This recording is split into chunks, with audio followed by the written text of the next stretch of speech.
केंद्रीय हिंदी संस्थान आगरा से यहाँ आए हुए doctor Sunil Kulkarni ji, doctor Hashim Baig sir, professor doctor Eknath Shinde sir, doctor Aparna Patil madam, मैं आप तमाम का यहाँ मौलाना आज़ाद कॉलेज की ओर से आप सभी का यहाँ स्वागत करता हूँ। हिंदी मराठी सूफी चिंतन परंपरा और भारतीय साहित्य तुलनात्मक अध्ययन इस कार्यक्रम में सूफी काव्य और एक ईश्वरवाद इस विषय पर सारांश में मुझे यहाँ अपनी बात प्रस्तुत करने का मौका दिए जाने के लिए मैं आयोजकों का आभार प्रकट करता हूँ। बहुत विस्तार में हमारे आज के दोनों वक्ता ने सूफीज़म क्या है और हिंदी मराठी में या हमारे इलाके में, हमारे मराठवाड़ा में खासतौर से इसका किस तरह से तालमेल हुआ और किस तरह से सूफियों ने और संतों ने यहाँ इंसानियत को बढ़ावा देने के लिए, यहाँ मोहब्बत को बढ़ावा देने के लिए, यहाँ प्रेम को बढ़ावा देने के लिए काम किया, ये हमने बहुत अच्छे से सुना। मैं आप दोनों का आभारी हूँ सर। सूफी काव्य और एक ईश्वरवाद। औरंगाबाद और खुल्दाबाद में कई सूफी आराम कर रहे हैं, जैसे कि निजामुद्दीन औलिया, शाह नूर हमवी, बाबा शाह मुसाफिर, मोमिन आरिफ, राजो हत्ताल, ख्वाजा ज़ैनुद्दीन शिराजी, सैयद बुरहानुद्दीन गरीब, गंज रवा गंजबख्श, मुंतजिबुद्दीन जरजरी जरबख्श और कई और। इसी तरह कई संत जैसे कि संत एकनाथ, संत तुकाराम, संत ज्ञानेश्वर और साईं बाबा के पद इस पावन धरती को स्पर्श कर चुके हैं। इन सूफी संतों ने यहाँ के लोगों को इंसानियत का पाठ पढ़ाया है, प्रेम की बाणी सुनाई है। सूफीज़म को समझने के लिए सबसे पहले हमें प्रेम को समझना जरूरी है, इश्क को समझना जरूरी है। जिस प्रेम की परिभाषा हमें सूफियों और संतों ने दी है, उस प्रेम को समझना निहायत जरूरी है। प्रेम अपने ईश्वर से, प्रेम अपने भगवान से, प्रेम अपने ईश्वर से, प्रेम अपने परमेश्वर से। सभी सूफी संतों ने हमें परमेश्वर से दिल लगाने की सीख दी है।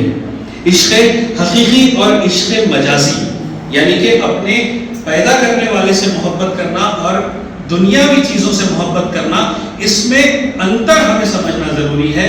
तब जाके हम आत्मा से परमात्मा का मिलन का जो चीज हमने यहाँ सीखी है, वो उस पर हम अमल कर पाएंगे।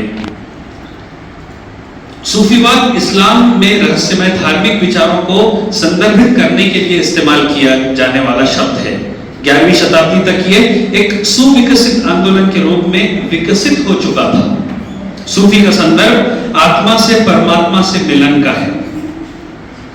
जब अहम ब्रह्मास्मि या अनल हक की आवाज आने लगे, तब वही सूफीवाद का उदय हो जाता है। प्रेम का ऐसा चरम जहां प्रेमी और उसके महबूब यानी कि ईश्वर में कोई अंतर ही न रहे, इसे तो कोई विरले ही पा सकता है। इसीलिए प्रेम का वही सर्वोच्च स्थान होगा। इसी तरह वाणी, संत वाणी भी भक्ति आंदोलन के प्रमुख संतों की वाणियों का प्रतिनिधित्व करती है। संत कवियों ने कई विधाओं और पद लिखे, जिनमें दोहा, शब्द, संतवाणी, बाउल गीत आदि का समावेश है। संत काव्य का संकलन निश्चय ही अपनी आत्मा को पोषित करता है। सभी सूफी और संतों ने एक ईश्वरवाद का ही संदेश इस दुनिया को दिया। अपने शिष्यों को शायरी के माध्यम से उन सूफियों ने ईश्वर की भक्ति का मार्ग दिखाया, मानवता से प्रेम का संदेश दिया, प्यार को आम करने का संदेश दिया। अपनी रचनाओं के माध्यम से सूफी संतों ने मानव जाति को सृष्टि के निर्माता को पूजने का रास्ता दिखाया। ईश्वरीय शक्तियों को अपनी रचनाओं के माध्यम से दुनिया के सामने लाने की कोशिश की। ख्वाजा मीर दर्द ने कहा है कि जग में आकर इधर उधर देखा, जग में आकर इधर उधर देखा, तू ही नजर आया जिधर जिधर देखा। कबीर ने कहा कि मन लागो मेरो यार फकीरी में, मन लागो मेरो यार फकीरी में, जो सुख पाओ राम भजन में, वो सुख नाही अमीरी में। रविदास ने कहा कि कृष्ण करीम राम हरि राघव, जब लग एक ही न देखा, वेद कते कुरान पुराणन, सहज एक नहीं देखा। चारों वेद के करे खंडोती, जन हृदय करे दंडोती। रविदास जी का विश्वास था कि राम, कृष्ण, करीम, राघव आदि सब एक ही परमेश्वर के विभिन्न नाम हैं। वेद, कुरान, पुराण आदि ग्रंथों में एक ही परमेश्वर का गुणगान है।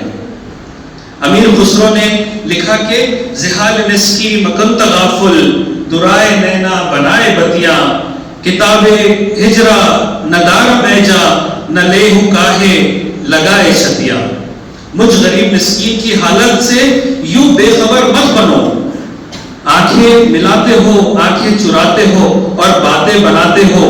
मेरी जान, जुदाई की ताप सहने का सामर्थ्य अब मुझ में नहीं, मुझे अपने सीने से क्यों नहीं लगाते हो। इस काव्य के माध्यम से, शायरी के माध्यम से सभी संतों ने, सूफियों ने अपने ईश्वर से किस तरह इंसानों को लय लगानी चाहिए, किस तरह से बात करनी चाहिए, किस तरह से अपना दुख, अपना दर्द अपने परमेश्वर के सामने रखना चाहिए, ये पाठ हमें दिया, इंसानियत का पाठ हमें दिया।